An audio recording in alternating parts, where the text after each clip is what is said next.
Pak, terima kasih. Tadi sudah menolong Didi waktu Didi terseret arus air di pantai. Tadi Papa khawatir sekali loh, waktu melihatmu hampir tenggelam. Iya, Pak. Didi juga tadi berpikir tidak akan selamat. Papa bersyukur tadi mendengar kamu memanggil sehingga bisa segera menolongmu, Di. Didi bersyukur Tuhan masih melindungi Didi, Pak. Tentu saja, Di. Tuhan kan berjanji untuk selalu menyertai kita. Hari ini Didi merasakan pertolongan Tuhan yang tepat pada waktunya.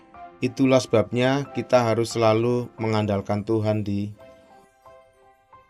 Adik-adik, mari kita membaca kitab Ester 8 ayat 1 sampai 8. Pada hari itu juga Raja Ahasveros mengaruniakan harta milik Haman, seluruh orang Yahudi, kepada Ester sang ratu, dan Mordekai masuk menghadap raja karena Ester telah memberitahukan apa pertalian Mordekai dengan dia. Maka raja mencabut cincin meterai yang diambil daripada Haman, lalu diserahkannya kepada Mordekai, dan Mordekai diangkat oleh Ester menjadi kuasa atas harta milik Haman. Kemudian Ester berkata lagi kepada raja sambil sujud pada kakinya dan menangis memohon karunia-Nya, supaya dibatalkannya maksud jahat Aman orang Agag itu, serta rancangan yang sudah dibuatnya terhadap orang Yahudi. Maka raja mengulurkan tongkat emas kepada Ester, lalu bangkitlah Ester dan berdiri di hadapan raja serta sembahnya.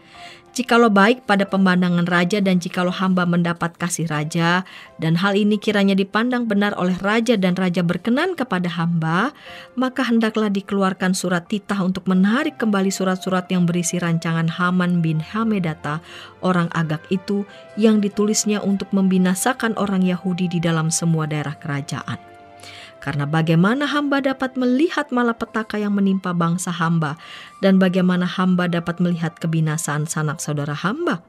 Maka jawab Raja Ahasveros kepada Ester sang ratu, serta kepada Mordekai orang Yahudi itu, harta milik Haman telah kukaruniakan kepada Ester, dan Haman sendiri telah disulahkan pada tiang karena ia sudah mengacungkan tangannya kepada orang Yahudi. Tuliskanlah atas nama raja apa yang kamu pandang baik tentang orang Yahudi, dan meteraikanlah surat itu dengan cincin meterai raja. Karena surat yang dituliskan atas nama raja dan dimeteraikan dengan cincin meterai raja tidak dapat ditarik kembali.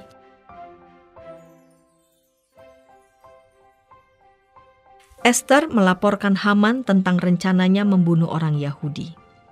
Raja akhirnya menghukum mati Haman. Sebelumnya, Haman telah mengirim surat ke berbagai daerah. Semua orang Yahudi harus dibunuh pada hari yang sudah ditentukan. Keputusan raja tidak dapat dibatalkan. Karena itu raja membuat keputusan baru agar orang Yahudi menyerang musuh-musuh mereka hingga memperoleh kemenangan. Akhirnya, orang Yahudi berhasil menang melawan musuh dan selamat. Ester tetap menjadi ratu. Mordekai menjadi pengganti Haman. Tuhan menyelamatkan umatnya dari berbagai kejahatan. Adik-adik, Tuhan selalu memperhatikan kita.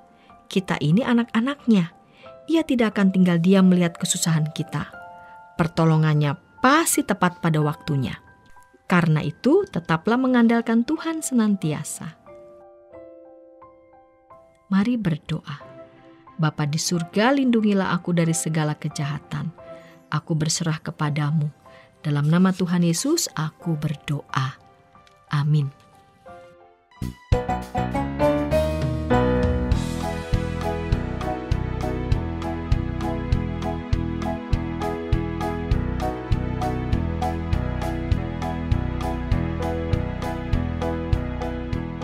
Sahabat, mari dukung pelayanan dan pekabaran Injil melalui YKB dengan membagikan link acara ini kepada sebanyak mungkin orang.